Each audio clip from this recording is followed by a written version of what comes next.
بسم اللہ الرحمن الرحیم رب اشرح لی صدری ویسر لی امری واحلل عقدۃ من لسانی یفقہوا قولی۔ Doctor Nusrat Amna from simplify radiology.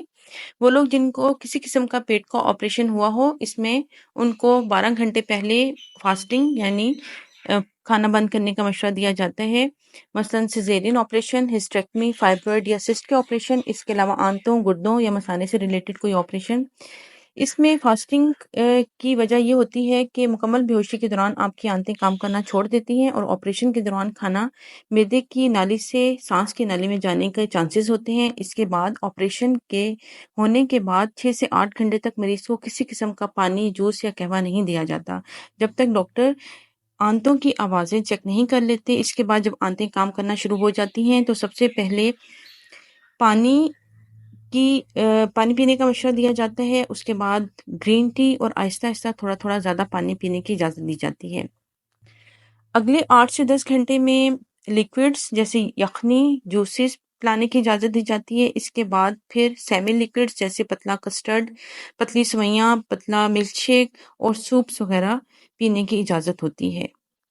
24 گھنٹے کے بعد پیشاب کی نالی نکال دی جاتی ہے تاکہ مریض خود اٹھ کے پیشاب کرے، اور اس کا دوسرا فائدہ یہ ہے کہ آپریشن کی وجہ سے خون گاڑھا نہ ہو اور پنڈلیوں میں پٹھوں کی حرکت کی وجہ سے خون گردش میں آئے اور خون کے کلاٹ بننے اور جمنے کے چانسز نہ ہوں۔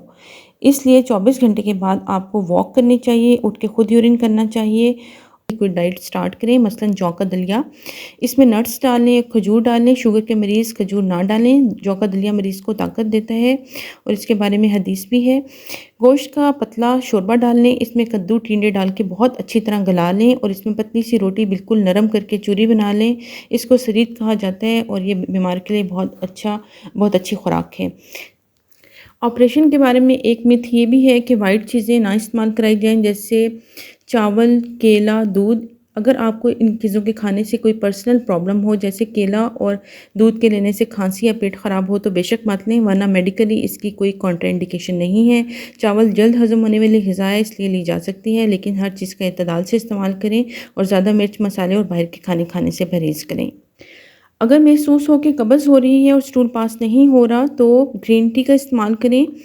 شوگر نہیں ہے تو 3-4 کیلے کھائے جا سکتے ہیں، اسبگول استعمال کیا جا سکتا ہے، لیکن ہر صورت میں زور لگانے سے پرہیز کریں۔ ڈاکٹر سے کہہ کر اینیما یا گلیسرین سپوزیٹری کا استعمال کیا جا سکتا ہے۔ کیتھیٹر نکل جانے کے بعد یورین کے بار بار آنے کے خوف سے پانی کم استعمال نہ کریں، بلکہ پانی کا کھلا استعمال کریں تاکہ آپ کی کڈنیز محفوظ رہ سکیں۔ آپریشن کے بعد ٹھنڈی کھٹی چیزوں کا پرہیز کریں تاکہ کھانسی کی وجہ سے آپ کا زخم خراب نہ ہو۔ جتنے دن ڈاکٹر نے اینٹی بائیوٹک کا استعمال پرسکرائب کیا ہے وہ ضرور لیں تاکہ آپ کا زخم جلد از جلد ہیل ہو۔ ہائی پروٹین ڈائٹ جیسے گوشت، کلیجی ایک وقت میں ضرور استعمال کریں۔ سبزیوں اور پھلوں کا زیادہ استعمال کریں تاکہ آپ کو قبض نہ ہو۔ روزانہ چہل قدمی کریں۔